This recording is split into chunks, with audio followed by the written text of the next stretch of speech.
Book 4 Tank Engine Thomas Again. Dear friends, here is news from Thomas's branch line.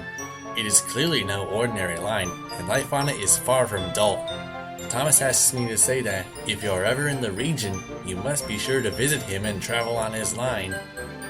They will have never seen anything like it, he says proudly. I know I haven't. The offer.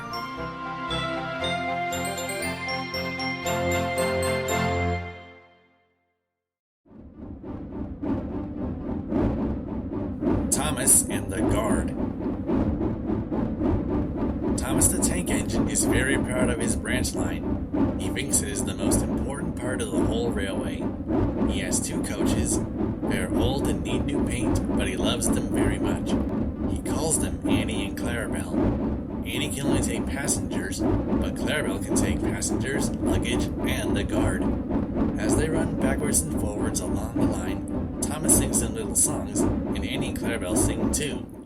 When Thomas starts from a station, he sings, "Oh, come along, we're rather late. Oh, come along, we're rather late." And the coaches sing, "We're coming along, we're coming along." They don't mind what Thomas says to them, because they know he is trying to please the fat controller. They know too that if Thomas is cross, he is not cross with them. He is cross with vengeance on the main line who have made him late. One day they had to wait for Henry's train. It was late, and Thomas was getting crosser and crosser. How can I run my line properly if Henry is always late? He doesn't realize that the fat controller depends on me. At last, Henry came. Where have you been, lazy bones? Oh dear, my system is out of order. No one understands my case. You don't know what I suffer. Rubbish. You're too fat. You need exercise. Lots of people with piles of luggage got out of Henry's train, and they all climbed into Annie and Clarabel. Thomas had to wait until they were ready. At last the guard blew his whistle, and Thomas started at once. The guard turned around to jump into his van, tripped over an old lady's umbrella, and fell flat in his face. By the time he had picked himself up, Thomas, Annie, and Clarabel were steaming out of the station.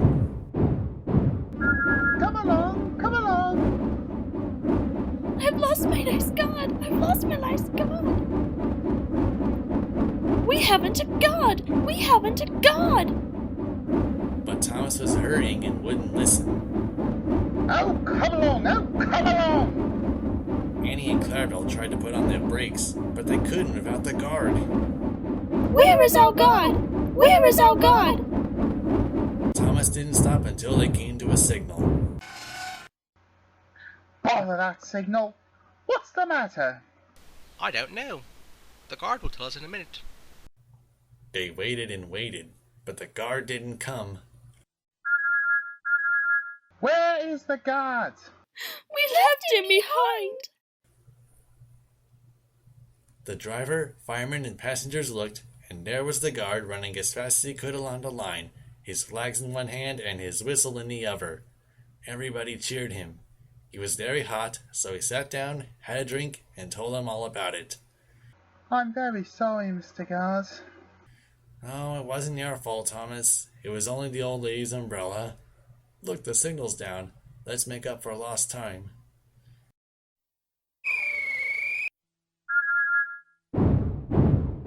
Annie and Clarabel were so pleased to have their guard again that they sang to Thomas all the way.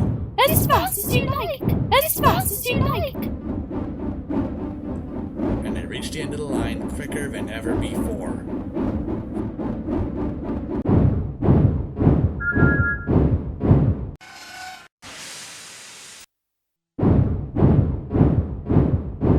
Thomas goes fishing. Thomas's branch line has a station by a river. As he rumbled over the bridge, he could see people fishing. Sometimes they stood quietly by their lines, but sometimes they were actually jerking fish out of the water.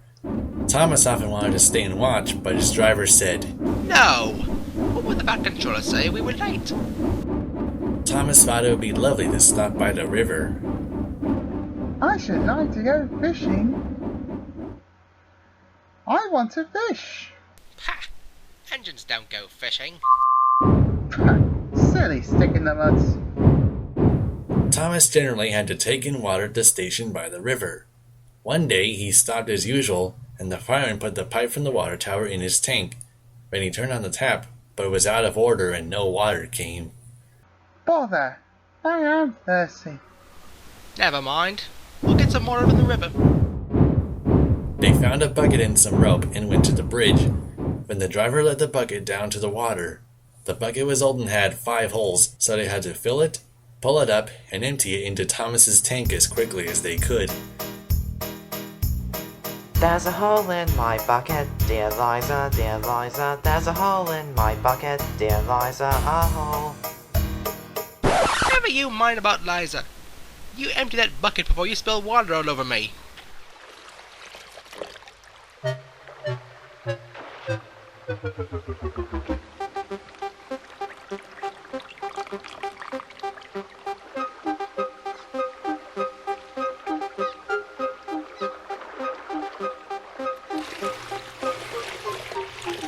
They finished at last.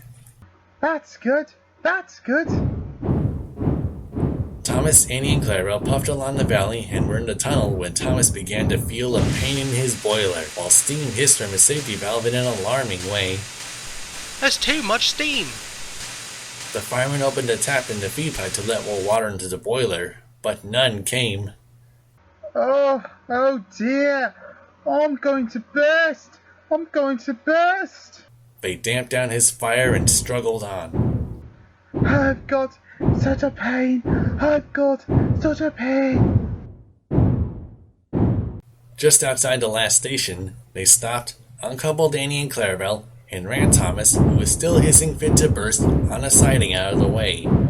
Then while the guard telephoned for an engine inspector, and the fireman was putting out the fire, the driver wrote notices in large letters which he hung on Thomas in front and behind. Danger! Keep away! Soon the inspector and the fat controller arrived. Cheer up, Thomas. We'll soon put you right. The driver told them what had happened. So the feed pipe is blocked. I'll just look at the tanks. He climbed up, peered in, and then he came down. Excuse me, sir. Please look in the tank and tell me what you see. Certainly, Inspector. He clambered up, looked in, and nearly fell off in surprise. Inspector, can you see fish? Gracious goodness me! How did the fish get there, driver? Yeah, we might have fished them from the river. Well, Thomas, so you and your driver have been fishing, but fish don't suit you. We must get them out. So the driver and fireman fetched rods and nets, and they all took turns at fishing in Thomas's tank, while the fat controller told them how to do it. When they had caught all the fish, the station master gave them some potatoes, the driver borrowed a frying pan, while the fireman made a fire beside the line and did the cooking. Then they all had a lovely picnic supper of fish and chips. That was good.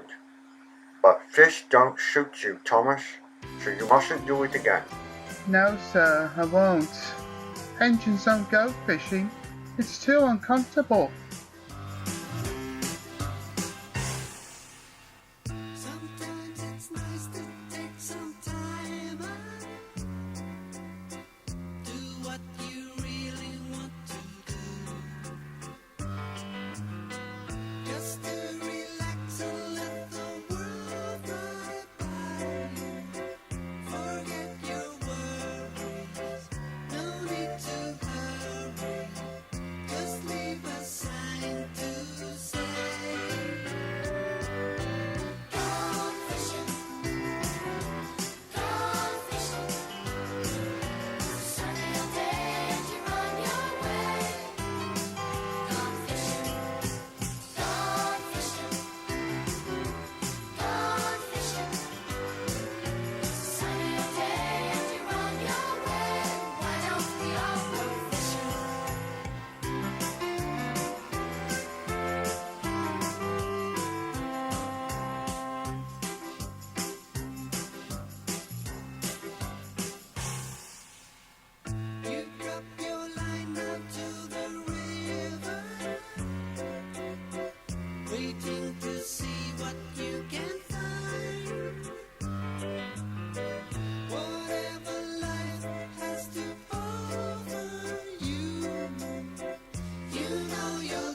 This audiobook is continued on disc 2.